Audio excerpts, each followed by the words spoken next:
Hello, in this segment we're going to cover automotive chains, the different styles, and their appropriate uses.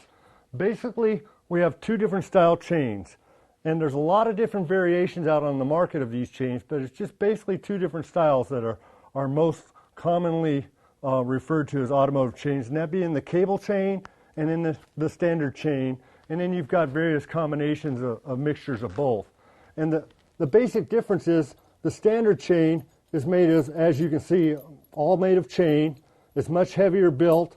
A lot of times you'll have a welded on portion through the center links of a hardened material to give a better bite into ice, and it also gives a longer lasting because it's a hardened material. Generally, it's just got a much more aggressive bite to it, a lot better traction capabilities, but it's also much bigger, much heavier, and as you can see in size and design, this wrapped around your tire is going to give you a much rougher ride if you're on a smooth surface than for, say, the cable chain next to it.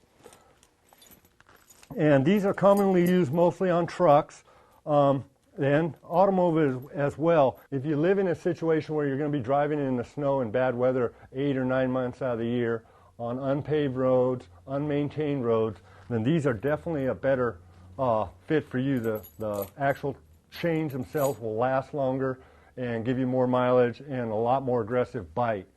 But for people for temporary driving uses, light cars, that's where the cable chains come in. They're a much lighter design. They don't add as much size requirements as far as extra clearance in the wheel wells.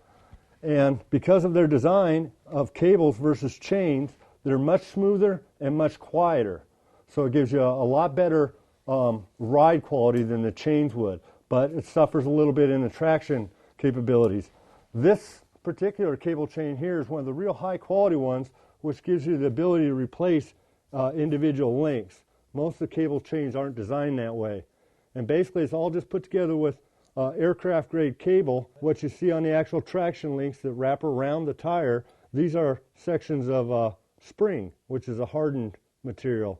So it's a real hard, just cut up sections of spring put on there, and that'll give a better bite into ice and snow, and because it's hardened, it'll last longer than wearing on the cable.